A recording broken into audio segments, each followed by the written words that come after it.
Quezon Province is located in the Calabarzon region in Luzon. The total land area of Quezon is 870,660 hectares or 8,706.60 square kilometers, representing the largest land area share in the region at 53.21% and the sixth largest in the Philippines at 2.65%. The province is composed of 39 municipalities, one component city, Tayabas, and one highly urbanized city, Lucena, which is also its capital. It has a total of 1,242 barangays that are administratively divided into 4 congressional districts, contributing to the country's long-term vision of a matatag, maginhawa at panatag na buhay para sa lahat. Quezon's Ppdc outlines a roadmap towards becoming a progressive and healthy province that will be the prime agritourism destination in the region by 2030, uplifted by reliable and inclusive services, competent leadership, and empowered citizens.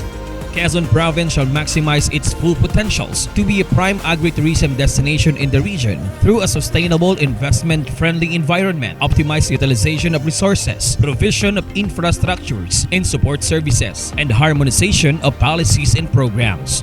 It shall promote socio-economic development by providing accessible and quality healthcare services and education, enhancing agricultural and fishery production, intensifying livelihood opportunities and job generation, building better and more infrastructures, ensuring balance with nature and competitive tourism industry, advocating people's participation through the observance of good governance, adapting the regional spatial strategy of regional conglomeration, connectivity and vulnerability reduction, areas with high population density, built infrastructures, and busy economic activities are identified as centers, while those linking centers to centers are identified as corridors.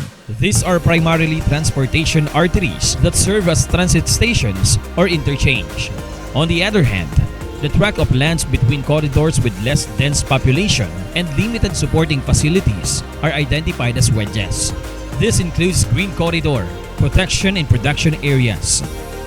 In terms of strategic development, urbanized and contiguous municipalities comprise the urban growth cluster that will serve as the hub of the economic activities in commercial, industrial, and services sectors. The remaining municipalities form part of the resource-based area development cluster, which functions as the production and protection areas in the province. 4 strategic development clusters are defined. Cluster 1 consists of the municipalities in the 1st district and shall be focused on agriculture, fisheries, and tourism, with industrial and commercial tracts. Proposed development areas include the northern and central Quezon agricultural area, Pacific Polillo Strait Lamon Bay Fisheries Area, Polillo Group of Island Tourism Circuit, and Central Quezon Industrial and Commercial Tracts. Cluster 2 shall serve as a heavy industrial, commercial, and transport hub of the province, with portions devoted also to agriculture and tourism. The 2nd District of Quezon, which include Lucena City and 5 other municipalities, is expected to urbanize the fastest with the most advantageous location for commercial and industrial establishments. Chaong and Lucena City will be developed into business districts, Candelaria and Sariaya Seaside as industrial areas, and San Antonio as human resource corridor. Also proposed for development in the cluster are Banahaw Ticob Nature and Wellness Tourism Belt and Sariaya Coastal Tourism Belt. Cluster 3 or Bundok Peninsula shall be primarily devoted to agriculture, fisheries, minerals, and tourism. Alibihaban Island together with the beach front of coastal municipalities shall be developed as tourism area. Vast farmlands shall remain part of the agricultural development, while the rich fishing grounds of Ragay Gulf will continue to be developed as fishery area. Cluster 4 consists of the 10 municipalities in southern Quezon. Gumaca, Calawag, and Lopez are identified for commercial, Atimonan for industrial, Plaridel for transport, and Lopez for institutional development. The rest of the towns, including Alabat Island, will be devoted to agricultural and fisheries development. Owing to its natural attractions and rich culture and heritage, tourism is a major development thrust in all municipalities in the province.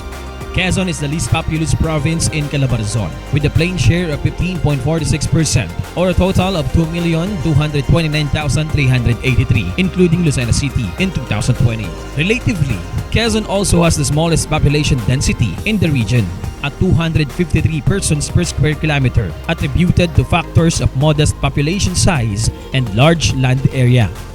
Lucena City has the largest share of population in the province at 13.13% or more than 1/8 of the total population. This is followed by Sariaya, 7.62%, Candelaria, 6.49%, Tayabas City, 4.70%, and Chaong, 4.69%. Areas with the lowest population in the province are the municipalities of Humalig, Plaridel, Perez, Agdangan, Panukulan, Sampaloc, Patnanungan, Quezon, and Alabat, each with less than 1% share in the population of the province.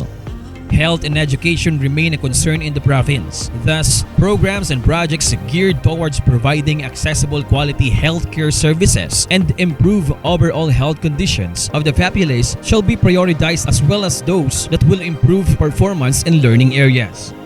Quezon has a total of 474,439 hectares alienable and disposable land, while the remaining 396,221 hectares are classified as forest lands.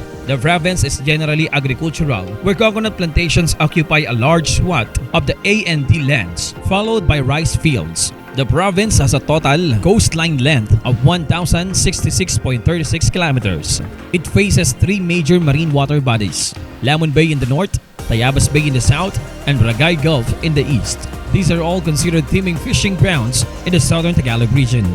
Quezon Province aims to attain food security through enhanced, efficient, and sustainable agricultural productivity and accelerate local economic growth through agriculture and fishery, tourism, and other industries. In terms of land transportation, Quezon Province has three main corridors connecting most municipalities and cities and traversed by several PUV routes and modes. Three main transport corridors are identified: Maharlika Highway Corridor, Bundok Peninsula Corridor, and Central Quezon Corridor.